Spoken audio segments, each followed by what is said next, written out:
자, 이제 2기 첫 수업 시작하도록 하겠습니다. 자, 문제풀이부터 바로 보도록 하겠습니다. 저번 1기 때 마지막 시간에 했던 내용을 가지고 자, 10문제 만들어 봤는데요.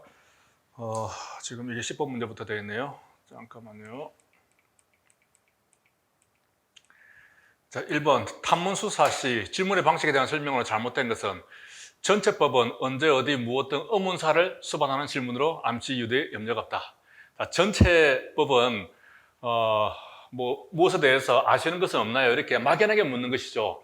그래서 언제 어디서 무엇 이런 식으로 의문사를 동반하는 것은 자유응답법이다. 이렇게 했습니다. 그래서 자유를 외치다, 그죠? 자유응답법에서 자유를 외치다 의문사했다. 뭐 이렇게 이야기를 할 수가 있죠. 요즘 우리 순경 들어오시는 분들 채용 대비해서 면접 시즌이거든요. 면접 시즌인데 자기가 필기 성적이 좋았는데도 면접에서 어떻게 면접을 받는지 몰라도 떨어진 애들이 있더라고요. 그런 떨어진 애들이 이렇게 말을 하더라고요. 의문사 당했다. 이렇게 면접에서 떨어진 애들이 이유를 모르고 떨어졌다 이거죠. 그래서 의문사 당했다 뭐 그런 말을 하던데, 아무튼 자유를 외치다 의문사 이렇게 하면은 의문사가 들어가면은 자유응답법이다 이렇게 볼 수가 있고요. 선택응답법은 질문자가 미리 준비한 몇 개 답변 중에서 하나를 선택하게 하는 것인데 암시 유도에 염려가 있다 이렇게 볼 수가 있고, 긍정문이나 부정문도 마찬가지로 암시 유도가 되기 쉽다. 자, 일문 인터법은 간단하고요. 자, 수사의 공정성 관련해서 사법경찰 관련한 공정성을 의심받을 염려가 있는 사건에 대해서는 기관장의 허가를 받아서 수사를 회피해야 한다. 그렇습니다. 자, 기관장의 허가를 받아야 되는 것이죠. 기관장의 허가를 받아서 회피해야 한다라고 되어 있습니다. 자, 기피 신청을 하려는 사람은 기피 신청을 한 날부터 설명을 해야 되는데, 먼저 기피 신청부터 한 다음에 그 다음에 이제 그 사유를 설명을 하면 되죠. 조금 여유를 가지고. 그게 3일이 되겠습니다. 소명할 때 소가 나온다 했습니다. 소가 나오면 항상 3일입니다. 그죠? 차량 우리 소요 계획 낼 때도 3월 말까지죠. 그리고 교체 계획은 11월 말까지입니다. 그죠? 교체할 때 이렇게 10일이 보이죠? 소요에서 소가 보이니까 3이다. 이렇게 기억을 할 수가 있습니다. 피해자 등의 경찰관에 대해서 기피 신청을 했다면 수사부서의 장이 이제 이 기피 신청은 기본적으로 감사부서의 장에게 기피 신청을 하게 됩니다. 그러면 감사부서의 장이 이제 수서부서의 장에게 이런 일이 있다, 기피가 있다라고 통보를 해주면, 그러면 수사부서의 장은 받아들이면 수사관을 교체해버리면 되죠. 하지만 기피 신청이 이유가 없다, 이유가 없다라고 한 때에 한해서, 그죠?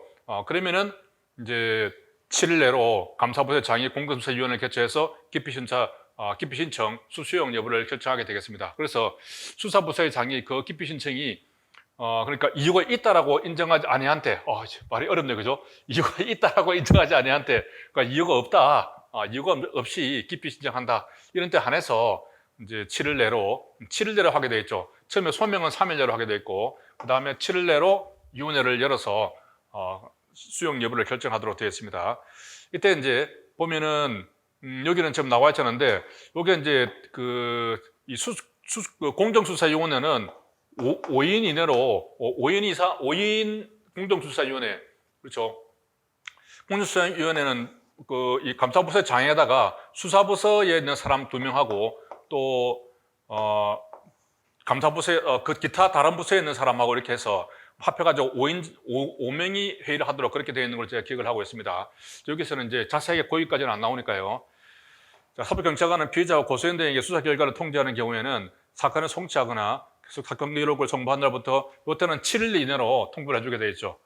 그래서 일반적으로 우리 그 기관에다가 통지를 해줄 때는 사건이 끝나면은 10일 내로 그 기관에 통지를 해주게 되는데, 이 고소인이라든가 이런 관계인에게 통지를 할 때는 7일 내로 해주도록 그렇게 되어 있습니다.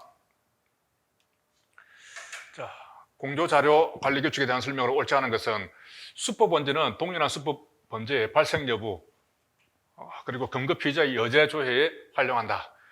자, 여기서 발생 여부죠. 동일한 수법 범죄에 그 사건 말고 다른 사건이 또 동일한 수법으로 발생했는가, 혹은 이제 그 사건 말고 다른 여죄가 있는가, 이런 것들은 수법 원죄가 아니고 그 피해 통보표가 되겠죠.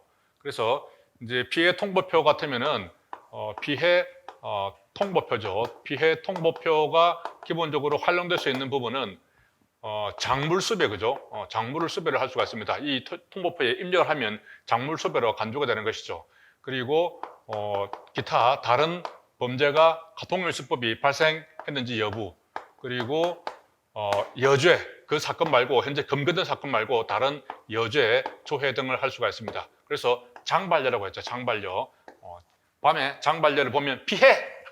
피해! 이렇게 기억을 할 수가 있습니다. 장반려 피해. 자, 피해 통보표의 전산임대 피해 부분 작물수배를 보죠. 이렇게 간주하게 되겠습니다. 피해 작성자가 80세 이상 되었을 때 수법 먼지를 삭제해야 된다. 이 부분도 수법 먼지를 삭제하는 부분하고 그리고 피해 통보표를 작성해야 되는 부분이 있죠. 그래서 수법 원지를 삭제하는 경우를 보면은 자, 그리고 사망한 경우에 그죠? 사망한 경우에 그리고 그 내용이 중복돼서 들어간 경우에 그리고 80세 이상입니다. 그죠? 80세 이상. 그리고 피해 통보표는 검거됐을 때, 피해자가 검거됐을 때, 그죠? 그리고 사망했을 때, 그리고 10년이 경과했을 때, 그죠? 10년 경과. 그래서 이게 80세 이상하고 10년 경과하고 이게 좀 헷갈립니다. 그죠? 피해 통보표는 뭐 10년이 경과했으면 못 잡는다고 이렇게 삭제를 해도 되나요? 오늘 수법은 또 80세 넘어가면은 뭐 더 이상 안 할 거라고 보고 삭제를 해도 되는지 모르겠습니다.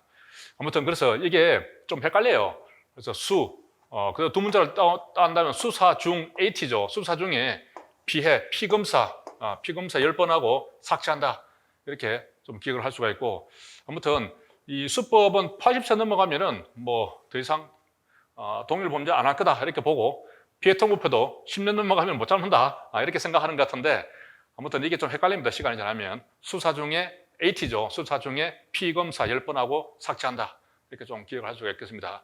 그래서 이제 80세 이상 됐을 때는 수법 원지를 삭제해야 된다. 그렇죠. 피해 통보표 전산 입력을 10년을 경과하실 때 피해 통보표를 삭제하여야 한다. 맞죠?